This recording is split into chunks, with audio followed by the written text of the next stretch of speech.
En un concurrido restaurante, dos hombres desesperados y un momento que debería haberla quebrado. Pero para una mesera, el miedo era solo otro martes cualquiera. Lo que los asaltantes no vieron fue el acero en su columna vertebral. Lo que los otros clientes no vieron fue el secreto que estaba protegiendo. Pero un hombre lo vio todo, un multimillonario reservado con reputación de implacable. Él fue testigo de su extraordinaria calma, y lo que decidió hacer después no fue solo un acto de bondad, fue una prueba, una oferta y el comienzo de una historia tan increíble que cautivaría al mundo entero. Quédate con nosotros para descubrir la verdad detrás del titular viral. La campanilla sobre la puerta del café de la esquina sonó con un tintineo alegre y mentiroso. Afuera, la ciudad de Buenos Aires rugía una sinfonía de neumáticos chirriantes, sirenas distantes y el murmullo impaciente de 1 millón de vidas colisionando. Adentro, sin embargo, el café era un oasis de nostalgia manufacturada. El aroma de café recién hecho, panceta frita y azúcar flotaba espeso en el aire. Las mesas de fórmica roja, agrietadas y brillantes bajo las luces fluorescentes, ofrecían refugio a una variada clientela de parroquianos. En la mesa del fondo, casi tragado por las sombras, se sentaba Ricardo Mendoza. Para el observador casual, era solo otro hombre con un traje de lana gris bien cortado, pero deliberadamente discreto. Su cabello entrecano estaba perfectamente peinado. Su rostro, una máscara de neutralidad distante. Nadie adivinaría que el reloj Patek Philippe en su muñeca valía más que todo el edificio del café incluido. Ricardo Mendoza no solo era dueño de edificios, era dueño de horizontes completos. Mendoza Holdings era un titán de capital privado y desarrollo inmobiliario, un imperio moderno construido sobre la capacidad sobrenatural de Ricardo para ver valor donde otros no veían nada, y su legendaria frialdad para adquirirlo. Odiaba estos almuerzos. Venía a este café una vez al mes, un extraño ritual que había comenzado después de que su esposa Valentina falleciera. Ella había amado lugares como este, lugares con personalidad, como los llamaba. Para Ricardo, eran simplemente negocios ineficientes con dudosa higiene. Pero aquí estaba, mirando un plato de huevos fríos, sintiendo el vacío aburrido que ninguna cantidad de éxito podía llenar. Estaba aburrido. Aburrido con los aduladores que manejaban sus miles de millones, con la lisonja predecible, con el mundo estéril y climatizado que había construido para sí mismo. Examinó el café, su mirada barriendo a los clientes con la fría evaluación de un depredador.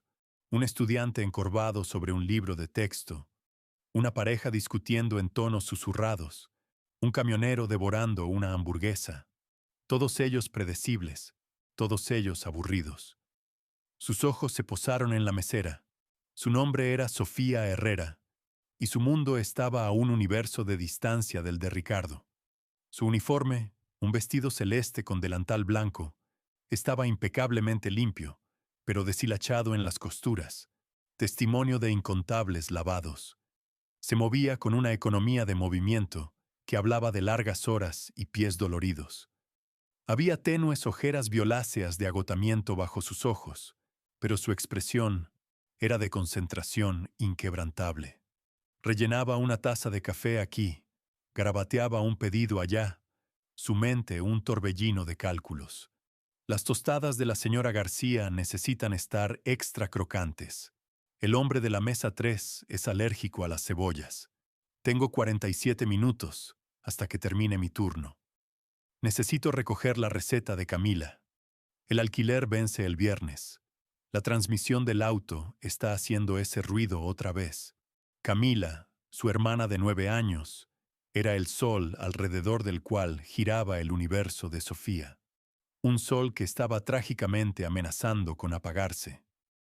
Fibrosis quística. El diagnóstico había sido como una bola de demolición en sus vidas hace 2 años, forzando a Sofía a abandonar su programa de enfermería. a solo un semestre de graduarse. Cada peso que ganaba, cada turno extra que tomaba, iba hacia las cuentas médicas que se acumulaban, los tratamientos especializados, la esperanza de que pudieran comprarle a Camila solo un poco más de tiempo, un poco más de aire en sus pulmones, que luchaban. Por eso estaba aquí, balanceando platos y sonriendo a extraños, cuando debería haber estado en un hospital, usando uniforme médico y salvando vidas. La ironía era una píldora amarga que tragaba todos los días. Ricardo la observaba, intrigado por un destello de algo que no podía identificar. No era solo eficiencia, era una especie de dignidad silenciosa, una gracia bajo la presión de un trabajo ingrato. No ofrecía el entusiasmo falso y burbujeante de otros meseros. Su sonrisa, cuando aparecía, era pequeña y genuina, reservada para la anciana de la mesa 2 o el niñito que se le cayó el tenedor. La vio calmar gentilmente a la pareja que discutía, su voz baja y constante, su presencia un pequeño bolsillo de paz en su tormento privado. Estaba a punto de descartarlo, de volver a sus huevos fríos y pensamientos más fríos, cuando la campanilla de la puerta sonó otra vez. Esta vez no fue alegre, fue violenta. 2 hombres irrumpieron. No eran grandes o imponentes, pero se movían con la energía frenética y nerviosa de animales acorralados. Uno usaba una gorra de béisbol negra calada hasta los ojos, el otro una sudadera gris manchada con la capucha sobre la cara. El de la gorra sostenía algo pequeño y negro en su mano temblorosa. «Nadie se mueva», gritó su voz, una corteza áspera y llena de pánico. «Abran la caja registradora ahora». El café se congeló. La sinfonía reconfortante de cubiertos tintineando y conversación silenciosa se destrozó en un silencio aterrador, interrumpido solo por la respiración aguda de una mujer. El estudiante dejó caer su libro. Las manos del camionero se alzaron lentamente. El miedo, espeso y ácido, inundó el lugar. El segundo hombre, el de la sudadera, saltó sobre el mostrador, sus movimientos torpes. Empujó al dueño del café, un hombre regordete y calvo llamado Eduardo, contra la máquina de batidos. «El dinero, todo», gritó. Sofía había estado camino a la cocina con una pila de platos sucios. Estaba atrapada en el área del comedor principal, a medio camino entre el mostrador y las mesas. El hombre con el objeto en la mano estaba a menos de 3 metros de ella. Sus ojos, amplios y salvajes detrás de la gorra, se movían por la habitación, finalmente fijándose en ella. «¡Tú, al suelo ahora!», gritó, el objeto temblando en su dirección. El cuerpo de Ricardo Mendoza se tensó. Su mente acostumbrada a evaluar riesgos y planificar 3 movimientos por delante, entró en modo acelerado. 2 asaltantes, uno con objeto amenazante, probablemente novatos. Manos temblorosas. La motivación principal es dinero, no lastimar. Alta probabilidad de un accidente debido al pánico. Sutilmente deslizó su mano hacia su teléfono, listo para activar la alerta silenciosa de emergencia conectada directamente a su firma de seguridad privada. Pero entonces se detuvo. Observó a Sofía. Ella no lloró, no gritó, no se tiró al suelo. Lentamente, deliberadamente, colocó la pila de platos en la mesa vacía más cercana. El tintineo de la cerámica sobre la fórmica fue antinaturalmente fuerte en la habitación silenciosa. Luego levantó las manos, palmas abiertas en un gesto de no agresión. «Está bien», dijo. Su voz era tranquila, pero se escuchaba. Era la misma voz calmada y constante que había usado con la pareja que discutía. «Está bien, todos. Manténganse tranquilos. Él está consiguiendo el dinero». Sus ojos se encontraron con los del asaltante. No lo estaba desafiando. Estaba comunicando, calmando la situación. Su mirada no era de miedo, sino de una evaluación casi clínica, mezclada con una extraña especie de empatía. Parecía ver no un monstruo, sino un hombre aterrado cometiendo un error terrible. Una anciana en una mesa cercana comenzó a sollozar, su cuerpo frágil temblando. La cabeza del asaltante se volteó hacia el sonido, su pánico escalando. «Cállense. Háganla callar o juro que...» «Señora Martínez», dijo Sofía, su voz cortando su pánico sin elevar su volumen. Nunca quitó los ojos del asaltante, pero dirigió sus palabras a la mujer. «Mirem, soy Sofía. Solo respire. Respiraciones profundas. Va a terminar en un minuto. Solo respire conmigo». Fue un acto de valor imposible. Estaba manejando toda la habitación. Estaba manejando al ladrón. En el mostrador, el hombre de la sudadera había llenado una bolsa de lona con dinero y la estaba arrancando. «¡Vámonos! ¡Vámonos!», siseó. El asaltante retrocedió hacia la puerta, su objeto aún apuntando a los clientes aterrorizados. Sus ojos se encontraron con los de Sofía una última vez. Por una fracción de segundo, algo pasó por ellos. Confusión. Tal vez incluso una pizca de vergüenza, antes de voltearse y huir con su compañero hacia el caos de la ciudad. El café explotó. Los sollozos se convirtieron en lamentos. La gente corrió a cerrar la puerta con llave. Eduardo, el dueño, se desplomó en un taburete, respirando pesadamente. El aire crepitaba con adrenalina y alivio. Y a través de todo eso, Sofía se movió. Fue primero a la señora Martínez, arrodillándose junto a su mesa, hablando en tonos suaves y tranquilizadores. Le trajo un vaso de agua. Revisó al estudiante, a la pareja que discutía, a todos. Era un faro de calma en las secuelas de la tormenta. Ricardo Mendoza se sentó en su mesa sombría, su mano ya no cerca de su teléfono.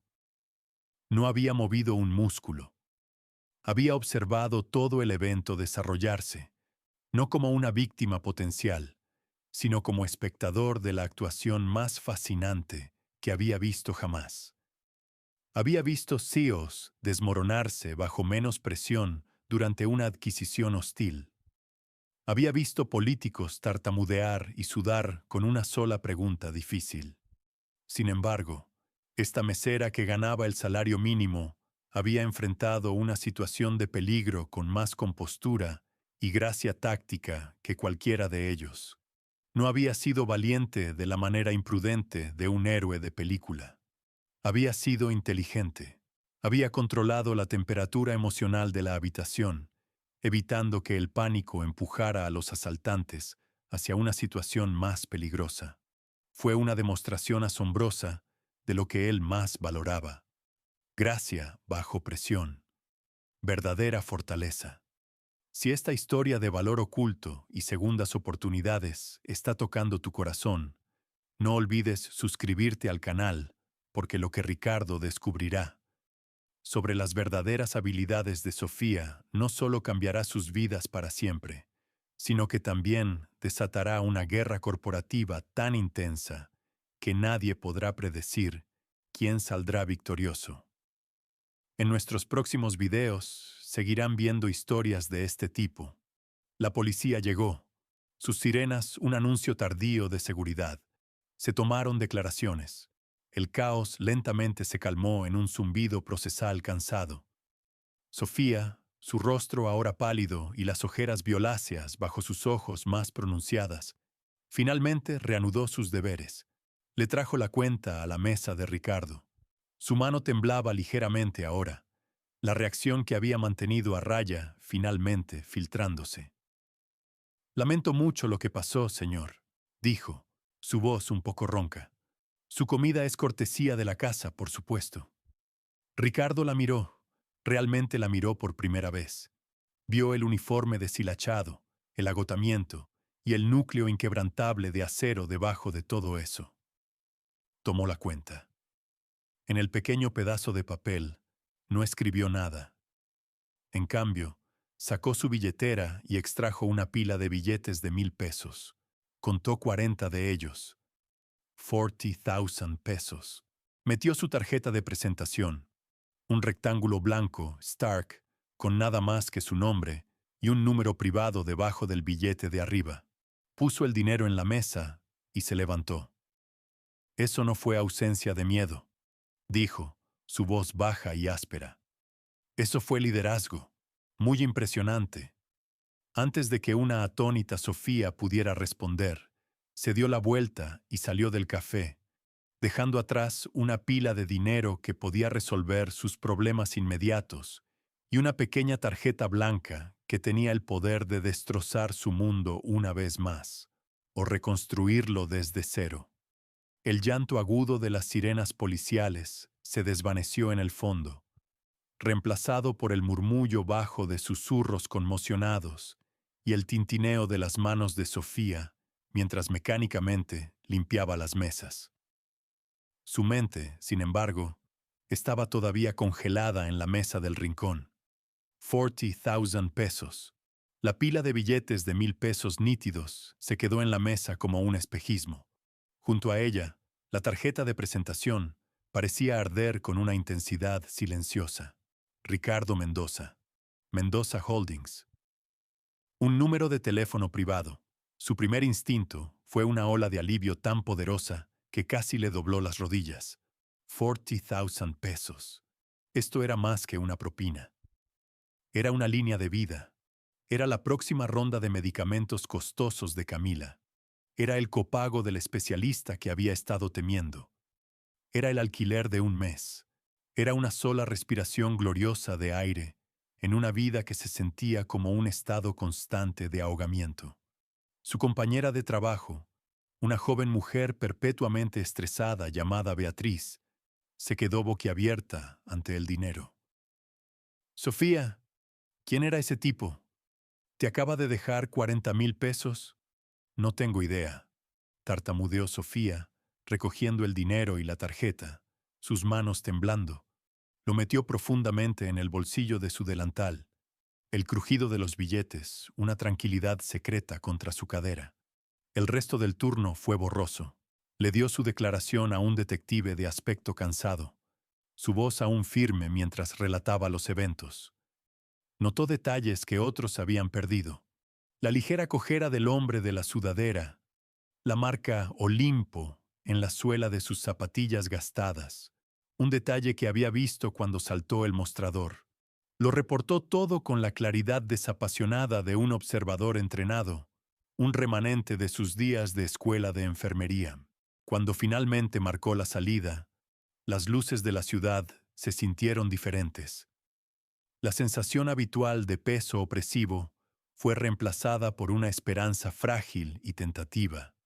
De vuelta en su pequeño apartamento de segundo piso, el aire espeso con el aroma de antiséptico y el suave zumbido del nebulizador de Camila, la realidad del día se desplomó. Camila estaba dormida en su cama, su pequeño pecho subiendo y bajando en un ritmo que Sofía monitoreaba con cuidado obsesivo. Una copia gastada de El Principito estaba abierta en su mesa de noche, mirando el rostro pacífico de su hermana. El miedo que Sofía había suprimido tan expertamente en el café finalmente se abrió camino por su garganta. Sus manos temblaron mientras contaba el dinero otra vez en su pequeña mesa de cocina, como si esperara que hubiera desaparecido. Era real, pero también lo era la tarjeta. Ricardo Mendoza. El nombre sonaba vagamente familiar, como un titular que podría haber visto de pasada. Sacó su laptop maltratada y lo escribió en la barra de búsqueda. Los resultados fueron asombrosos. Fotos de un hombre de expresión severa frente a torres de cristal que se alzaban, artículos de ámbito financiero, La Nación, Clarín. El Midas de Puerto Madero, lo llamaba un titular. El tiburón corporativo con guante de seda, decía otro. Era un titán, un depredador, un recluso conocido por su eficiencia brutal y una cartera que valía decenas de miles de millones. Era el hombre de la mesa del rincón. ¿Por qué? ¿Por qué un hombre así le daría 40,000 pesos? Y más importante, ¿por qué la tarjeta? No era caridad. Hombres como Ricardo Mendoza no hacían caridad. Hacían inversiones. Cada acción tenía un retorno calculado. El dinero se sentía como cebo. La tarjeta se sentía como el anzuelo. Por 3 días, La tarjeta se quedó en el mostrador de su cocina. Un desafío blanco, Stark. Pagó la receta de Camila. Pagó el alquiler una semana antes e incluso compró un purificador de aire de primera línea para el cuarto de su hermana. El dinero era una bomba, pero la tarjeta era una astilla en su mente. ¿Qué quería él? ¿Era esto algún juego perverso de hombre rico? ¿Esperaba algo más? Su mente, ya cargada, se agitaba con sospecha y ansiedad. «Deberías llamar», dijo Camila una tarde, su voz ronca por su tratamiento. Había encontrado la tarjeta mientras buscaba un crayón. «Fue bueno contigo. Tal vez quiere darte más dinero». Sofía miró el rostro esperanzado de su hermana. Para Camila, el mundo todavía era simple. Para Sofía, era un campo minado de intenciones ocultas. «No es tan simple, cariño», dijo suavemente. «Pero ¿qué pasaría si sí lo fuera? ¿Qué pasaría si estaba dejando que su propio cinismo bloqueara una oportunidad genuina? Era una estudiante de enfermería que no podía permitirse terminar su carrera. Estaba trabajando en un empleo sin futuro. ¿Qué tenía que perder? Su orgullo. El orgullo no pagaba por la terapia de reemplazo enzimático. En el cuarto día, con una respiración profunda que hizo poco para calmar su corazón acelerado, marcó el número. Esperaba una secretaria, un menú automatizado, un guardián. Una voz de hombre contestó al segundo timbre. «Mendoza». Era él, la misma voz baja y áspera del café. Sin saludo, solo su nombre. Una declaración. La garganta de Sofía se secó. «Oh, hola, señor Mendoza. Mi nombre es Sofía Herrera del café del otro día». Hubo una pausa. Casi podía sentirlo, evaluándola incluso por teléfono. «Sé quién es, señorita. Herrera. He estado esperando su llamada. Estaba empezando a pensar que mi juicio estaba equivocado». ¿Su juicio? La juzgué como decisiva. 4 días no es decisivo. Es vacilante. Sofía se erizó. 4 días es práctico. Tuve que asegurar el bienestar de mi familia antes de considerar una oferta críptica de un extraño. Otra pausa, más larga esta vez. Pensó que podría haber escuchado el más tenue rastro de una sonrisa en su voz cuando finalmente habló. «Justo. Mendoza Holdings, Plaza Mendoza, piso 88. Mañana, 9 de la mañana. No llegue tarde». La línea se cortó. No hubo «¿Estaría interesada?». No hubo «Déjeme contarle sobre la oportunidad». Era una citación. A la mañana siguiente, Sofía se paró frente a un monolito de cristal negro y acero que parecía perforar las nubes. Plaza Mendoza. Llevaba su único conjunto de entrevista, una falda negra simple y una blusa blanca que había pasado una hora planchando. Se sentía lamentablemente inadecuada, mientras hombres en trajes a medida y mujeres en vestidos de diseñador pasaban junto a ella a través del vestíbulo cavernoso de mármol. En el piso 88, el mundo se volvió silencioso. El aire era fresco y olía a cuero caro y levemente a limón. Una recepcionista con auriculares y una sonrisa inquietantemente perfecta la dirigió a un conjunto de puertas de cristal esmerilado. La oficina de Ricardo Mendoza era menos una oficina y más un reino. Una pared entera era una ventana del piso al techo que ofrecía una vista divina de la ciudad abajo. Los muebles eran escasos y modernos, el escritorio una sola losa masiva de caoba pulida. Ricardo estaba junto a la ventana, de espaldas a ella, mirando hacia abajo al mundo que poseía.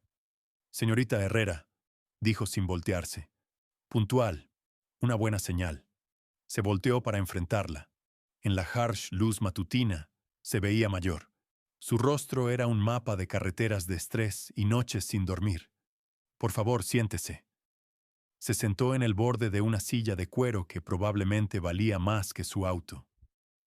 «No pierdo tiempo, señorita Herrera, así que seré directo», comenzó, tomando su asiento detrás del escritorio.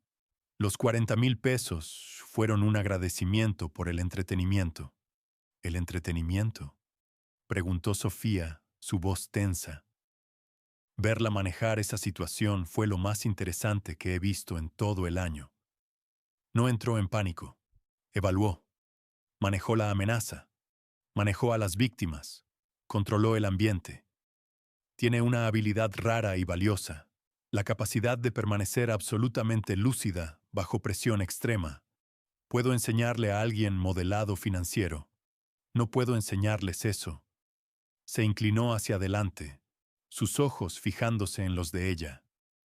Tengo una apertura en mi empresa. Es una nueva posición.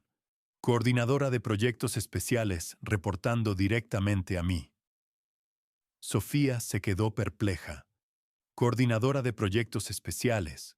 Señor Mendoza, con todo respeto, soy una mesera.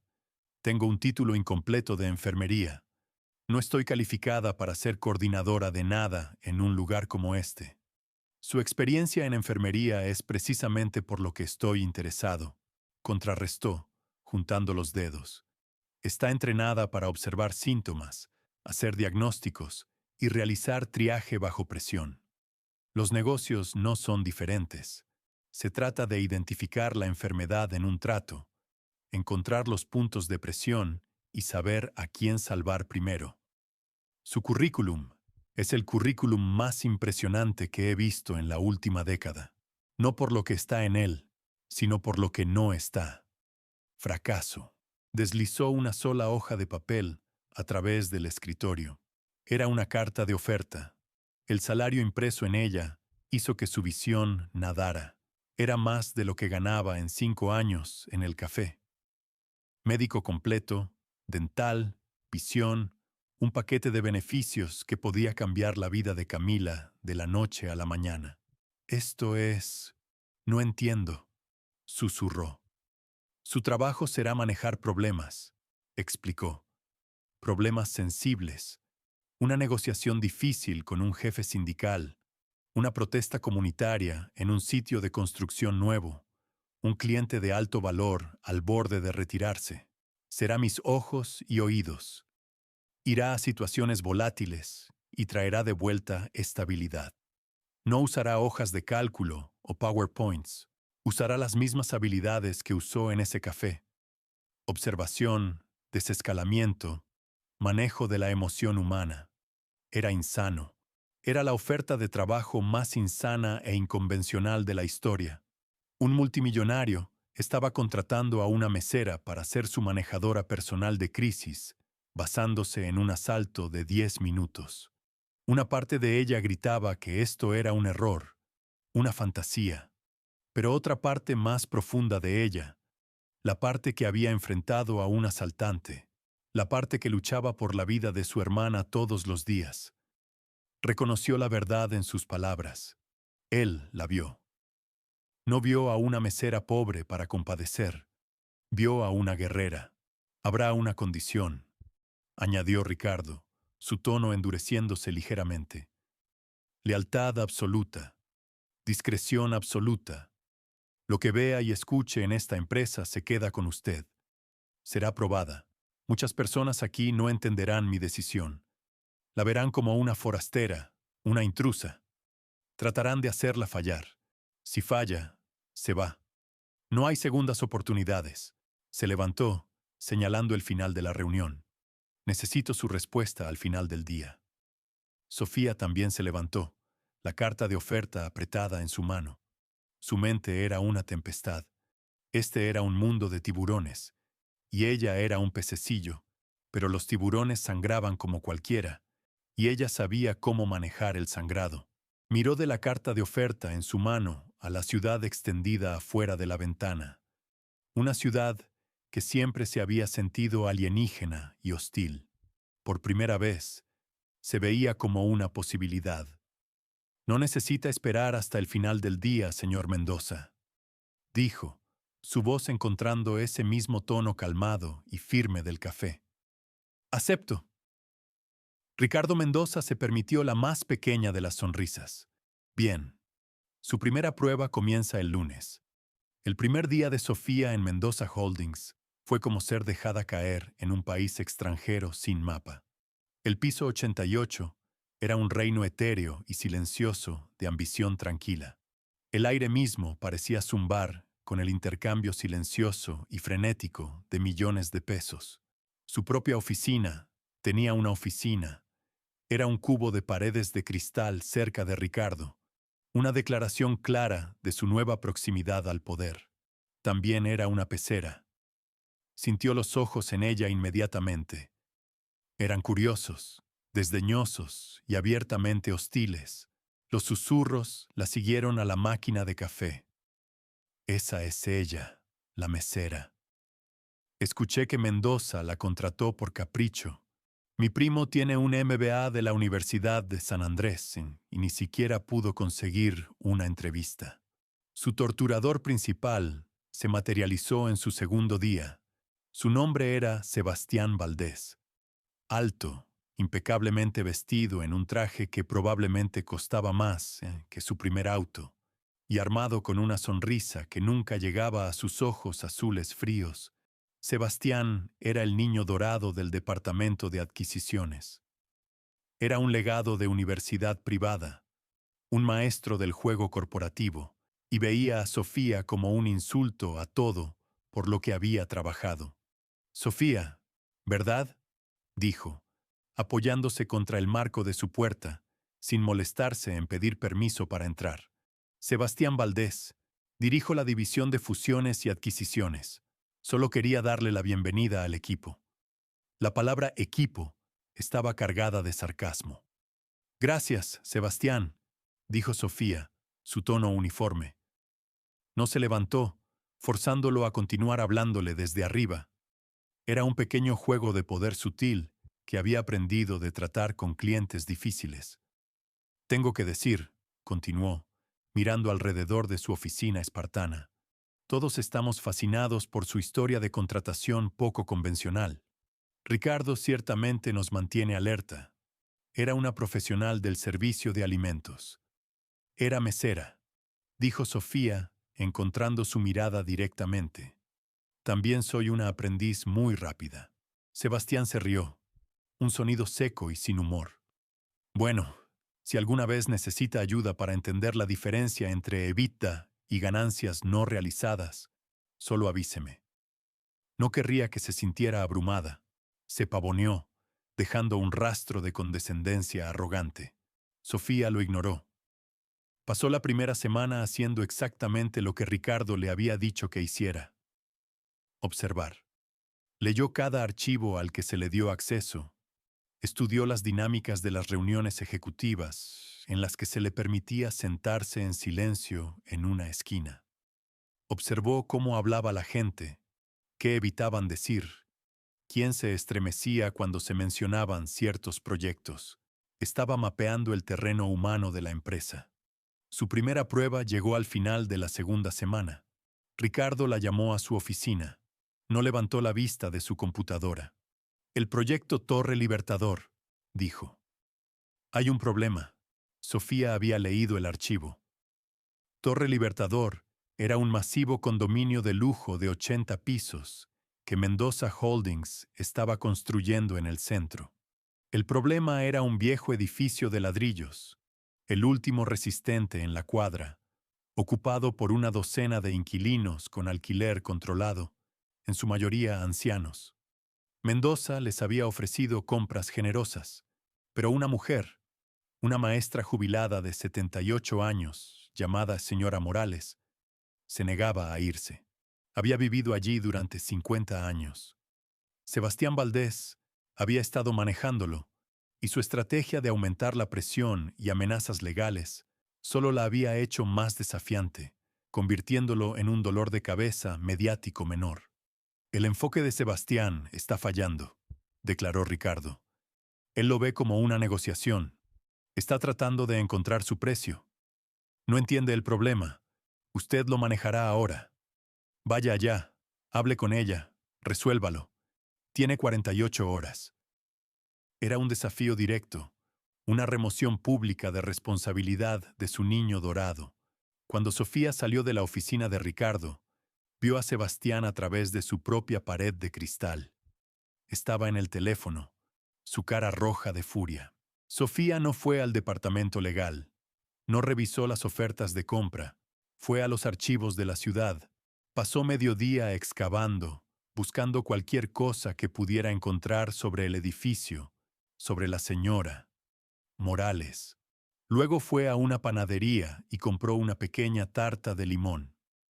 Llegó al edificio esa tarde. Era pequeño y gastado, pero las ventanas estaban limpias y había jardineras en los alféizares. Tocó la puerta del apartamento 3B. Fue abierta por una mujer pequeña con ojos inteligentes y agudos y una nube de cabello blanco. Sostenía un libro en una mano, su dedo marcando su lugar.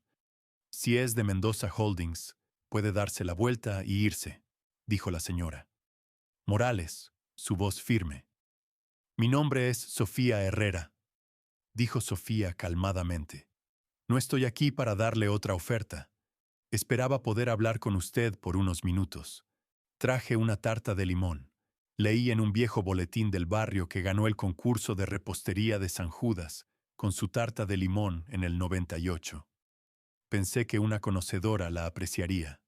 La expresión severa de la señora Morales vaciló, reemplazada por un destello de sorpresa. Miró del rostro de Sofía a la tarta en sus manos.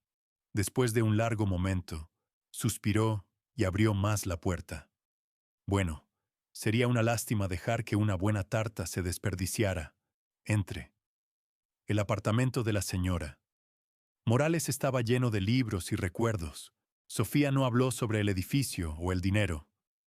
Preguntó sobre las fotos en la pared. Aprendió sobre el difunto esposo de la señora Morales, un bombero. Aprendió sobre sus años enseñando literatura inglesa a chicos del centro. Escuchó. Finalmente, la señora Morales misma lo trajo.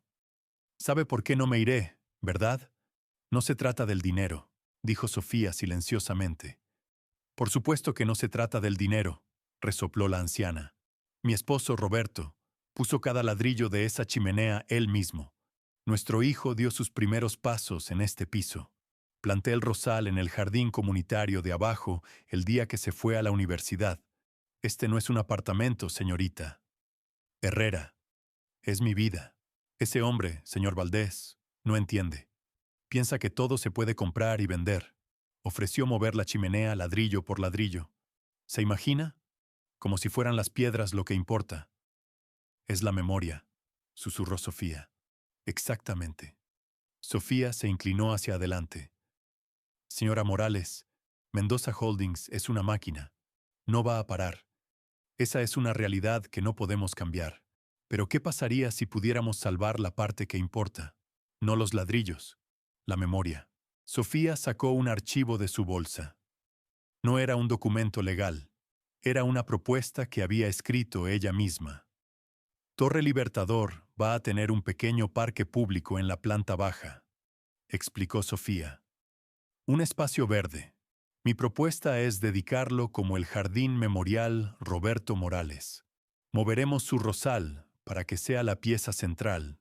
Instalaremos una placa de bronce honrando su servicio como bombero de la ciudad y estableceremos el Fondo de Alfabetización Morales, una donación perpetua manejada por Mendoza Holdings que donará miles de libros a escuelas del centro cada año en su nombre, como ex maestra. Su legado y el de él no estarán en un edificio que está a punto de ser derribado. Estarán en un jardín vivo y en las mentes de cientos de niños durante años. La señora Morales la miró, sin palabras. Las lágrimas se acumularon en sus ojos agudos. Sebastián Valdés había tratado de comprar su hogar. Sofía Herrera le había ofrecido inmortalidad. Al día siguiente, la señora Morales firmó el acuerdo. Cuando Sofía presentó la solución a Ricardo, con Sebastián Valdés convocado a la reunión, el silencio fue ensordecedor. Ricardo simplemente asintió, un destello de aprobación en sus ojos. El rostro de Sebastián era una máscara de furia fría e incredulidad. Había usado un martillo y había fallado. La mesera había usado empatía y había tenido éxito. El equilibrio de poder en el piso 88 acababa de cambiar. El éxito de Sofía solo la convirtió en un objetivo más grande. Sebastián comenzó una campaña sutil de sabotaje. Los archivos que necesitaba desaparecían. Las invitaciones a reuniones llegaban tarde. Accidentalmente tergiversaba sus palabras en sesiones ejecutivas. Pero Sofía, acostumbrada al caos de un café ocupado, era meticulosa. Guardaba sus propias copias, confirmaba cada reunión, enviaba emails de resumen después de cada conversación, creando un rastro de papel que Sebastián no podía borrar. Estaba jugando ajedrez mientras él jugaba damas. Su nuevo salario y beneficios habían transformado su vida. Camila estaba inscrita en un ensayo clínico con un neumólogo de primer nivel. Se mudaron a un apartamento más grande y brillante en un mejor barrio. Por primera vez en años, Sofía podía ver un futuro que no estuviera definido por la próxima cuenta médica. Pero la presión era inmensa. Vivía en constante temor de la una prueba que fallaría, un problema que no podría resolver, que la enviaría rodando de vuelta desde esta torre de cristal. Su próximo desafío importante fue una negociación sindical volátil en una instalación portuaria que Mendoza había adquirido recientemente. El líder local, un hombre llamado Franco Guerrero, era un peleador de la vieja escuela notoriamente duro que ya había masticado y escupido a dos de los mejores abogados de Mendoza. Ricardo envió a Sofía sola. Se encontró con Franco no en una sala de juntas, sino en una cantina junto al muelle que él frecuentaba. El lugar olía a cerveza y pescado frito. Franco, un oso de hombre con manos como bloques de cemento, se sentó con los brazos cruzados, su expresión hostil. Mendoza mandó a una chica, gruñó. Se está ablandando. Sofía se deslizó en la cabina opuesta a él. Mandó a una solucionadora de problemas, Franco. Leí su expediente. También leí el expediente de su padre y su abuelo. Su familia ayudó a construir este sindicato. Los ojos de Franco se entrecerraron. Sé que está preocupado por la automatización reemplazando a sus hombres, dijo Sofía. Y tiene razón en estarlo. Lo hará. Pero mi propuesta no se trata de detenerla. Se trata de adelantarse a ella. Mendoza Holdings financiará una instalación de entrenamiento de última generación aquí mismo en el sitio. Reentrenaremos a cada uno de sus miembros para dar servicio y manejar los nuevos sistemas automatizados. Sus trabajos no serán eliminados, serán elevados. Habilidades más altas, salario más alto.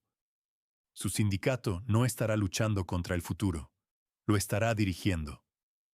Vio el mismo destello en sus ojos que había visto en la señora. Morales. No estaba atacando su posición, estaba honrando su legado y asegurando su futuro. El trato se cerró en una semana. Sofía se estaba convirtiendo en una leyenda dentro de la empresa. La susurradora de Mendoza, algunos la llamaban. Era el arma secreta de Ricardo, pero con cada victoria, el resentimiento de Sebastián Valdés festejaba, creciendo en una obsesión peligrosa. No podía vencerla por mérito. Tendría que encontrar otra manera de destruirla. Sebastián Valdés era un hombre ahogándose en resentimiento. Cada éxito de Sofía era una humillación personal, una capa fresca de sal en sus heridas. Los asentimientos silenciosos de aprobación que Ricardo le daba, la forma en que otros ejecutivos habían comenzado a buscar su opinión, todo era un robo de lo que era legítimamente suyo. Era él quien tenía el pedigrí, la educación, el instinto competitivo. Ella era un caso de caridad, una casualidad, y se obsesionó con probarlo. Contrató a un investigador privado, un hombre discreto pero implacable llamado Costello, que típicamente desenterraba información comprometedora para adquisiciones hostiles. Las instrucciones eran simples. Encontrar algo sobre Sofía Herrera, cualquier cosa. Un problema pasado, una deuda, un escándalo, algo para probar que no era digna del piso 88. Por semanas, Costello no encontró nada. La vida de Sofía era decepcionantemente limpia. Trabajaba duro, pagaba sus cuentas y cuidaba a su hermana enferma. No había esqueletos. Sebastián se impacientó, sus interacciones diarias con Sofía volviéndose más tensas. Entonces Costello llamó. «Tengo algo», dijo. «No es sobre ella directamente. Es tangencial, pero está complicado». Costello había extraído el historial de empleo completo de Sofía y lo había cruzado con reportes policiales de su barrio. Había regresado al día que había comenzado todo, el asalto en el café de la esquina. La policía había hecho un arresto hace un mes. Uno de los dos asaltantes había sido identificado después de usar un billete marcado del robo. Su nombre era Daniel «Dani» Suárez. «¿Y qué?», espetó Sebastián. «Ella fue la víctima». «No me detuve con Danny Boy», continuó Costello. «Extraje sus registros de visitantes de la cárcel. Ha tenido un visitante recurrente cada semana. Su hermano mayor. El nombre del hermano es Miguel Suárez. Es un analista que trabaja en el Departamento de Evaluación de Riesgos para Mendoza Holdings». La línea se quedó en silencio. Sebastián sintió que el aire salía de sus pulmones. Miguel Suárez, un analista tranquilo que trabajaba en el piso 62. Un hombre que Sebastián apenas sabía que existía, pero su hermano había amenazado a Sofía Herrera. 6 semanas antes del asalto, dijo Costello. Miguel Suárez fue señalado por los auditores internos. Una discrepancia en un reporte de gastos para el trato de logística nordeste. Usted era el ejecutivo supervisor. Usted firmó, liberándolo. 2 días después, Miguel transfirió 15,000 pesos a la novia de su hermano, Dani. Sebastián recordaba el trato. Había sido un problema menor en una adquisición multimillonaria. Había estado bajo presión de tiempo y no había querido retrasos. Había entrevistado a Miguel Suárez, quien había parecido desesperado, balbuceando sobre una emergencia familiar. Sebastián había tomado una decisión de juicio. Lo había liberado para mantener el trato moviéndose. Su plan para arruinar a Sofía acababa de explotar. Él era quien era vulnerable. Mientras tanto, Sofía estaba examinando un socio potencial sin fines de lucro para la Fundación Mendoza. El candidato principal era una organización llamada Futuro Adelante, dirigida por un CEO carismático. Sebastián los había estado defendiendo durante meses. Sofía, sin embargo, sentía que algo estaba mal. Decidió hacer lo que hacía mejor, ir a la fuente. Pasó una semana visitando los centros comunitarios que Futuro Adelante afirmaba apoyar. Encontró un patrón preocupante. Los centros estaban subfinanciados. Los programas descritos en los folletos eran en su mayoría inexistentes. Futuro Adelante era una cáscara hueca diseñada para desviar dinero de donaciones. Para confirmar sus sospechas, solicitó análisis financieros completos y archivos de personal de todos los analistas que habían trabajado en la recomendación inicial. Cuando llegaron los archivos, abrió la carpeta de personal. Se desplazó a través de los nombres y fotos, y entonces se congeló. Una cara la golpeó. Miguel Suárez. No habría reconocido su nombre, pero su cara era sorprendentemente similar al hombre de la sudadera del café. El parecido familiar era inconfundible. Hizo clic para abrir su archivo y vio su historial de trabajo. Su proyecto principal más reciente. Logística Nordeste. Supervisor Sebastián Valdés. Y ahí, una nota de auditoría interna, señalada y luego liberada por Sebastián. Estaba todo ahí. Sebastián, Miguel Suárez, su hermano criminal, el asalto. Trabajando con determinación fría, excavó más en Futuro Adelante. Los pagos más grandes de la caridad iban a una firma de relaciones públicas. Una búsqueda rápida reveló el nombre del propietario, Carolina Vega, la novia de Sebastián. No solo estaba empujando una caridad falsa, estaba tratando de canalizar dinero de la fundación a su propio bolsillo. Compiló sus hallazgos y solicitó una reunión con Ricardo, copiando a Sebastián. En la sala de juntas, Ricardo entró y ordenó: «Comience». La presentación de Sofía fue metódica. Desmanteló Futuro Adelante, terminando con la diapositiva mostrando la empresa de la novia de Sebastián como beneficiario principal. El color se drenó del rostro de Sebastián. Esta es una campaña de desprestigio, tartamudeó. Ricardo lo silenció con una mirada glacial. Continúe, señorita Herrera. Este conflicto de intereses, dijo Sofía, desafortunadamente no es un incidente aislado. Es parte de un patrón más grande. Hizo clic a su diapositiva final, mostrando las caras de los hermanos Suárez junto a la de Sebastián. Expuso la cronología completa. No estoy sugiriendo que el señor Valdés orquestó este crimen, declaró. Estoy declarando que su ambición lo llevó a ignorar una violación ética seria. Esta decisión creó una conexión directa entre nuestra empresa y un acto criminal. Se ha convertido en el mayor riesgo en el piso 88. El silencio fue absoluto. Ricardo se volvió hacia Sebastián. ¿Hay algo factualmente inexacto en esta presentación? Atrapado, Sebastián tartamudeó. Es complicado. No, dijo Ricardo. Es simple. Recoja sus cosas. Su carrera aquí ha terminado. Después de que Sebastián salió, Ricardo enfrentó a Sofía con respeto profundo. No solo identificó un problema, trajo prueba y solución. La posición de jefe de la Fundación Mendoza es suya. La historia de la caída de Sebastián y la promoción de Sofía se extendió por el mundo corporativo. Pero el momento viral vino de una fuente inesperada. La señora Martínez, la anciana del café, tenía una nieta periodista llamada Chloe. Escuchando la historia de su abuela, Chloe decidió investigar.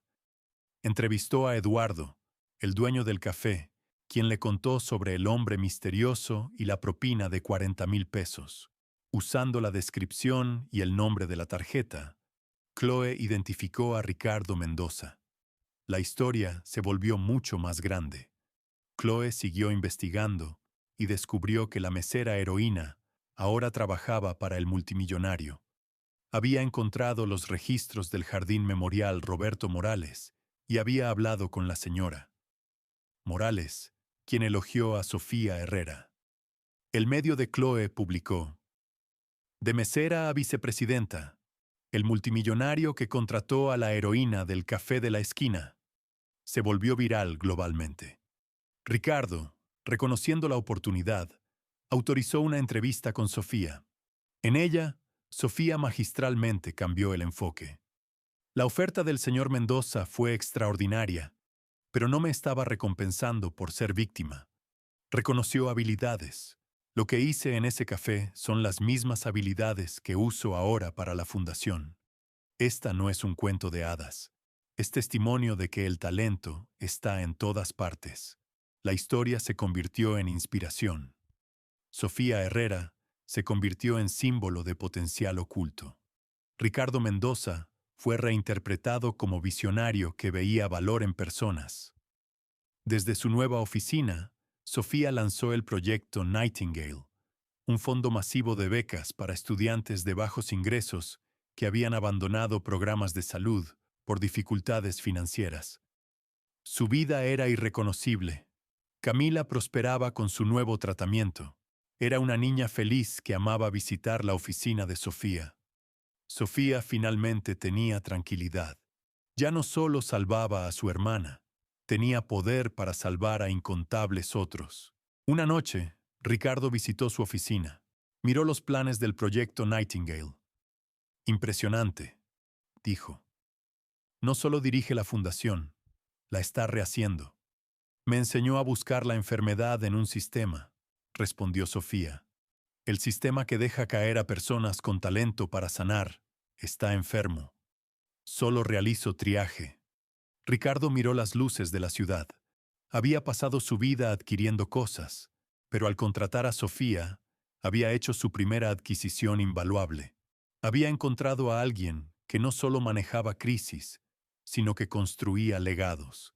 La mesera del café de la esquina no solo había cambiado su propia vida, al final, había cambiado la de él. Esta no era solo una historia sobre generosidad o suerte. Era sobre habilidades increíbles que las personas forjan en dificultades. La calma de Sofía no era superpoder. Era un músculo fortalecido por años de luchar por su hermana. El genio de Ricardo fue entender que su experiencia real era más valiosa que cualquier título.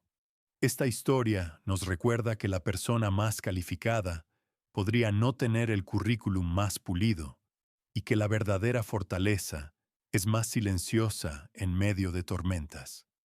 ¿Qué opinas sobre la decisión de contratación de Ricardo? ¿Fue un acto de genialidad o una apuesta arriesgada? Déjanos saber tu opinión en los comentarios. Si te inspiró la increíble transformación de Sofía, no olvides darle like a este video, compártelo con alguien que necesite escuchar esta historia y asegúrate de suscribirte a nuestro canal para más historias reales que cambian vidas. Nos vemos en el próximo video.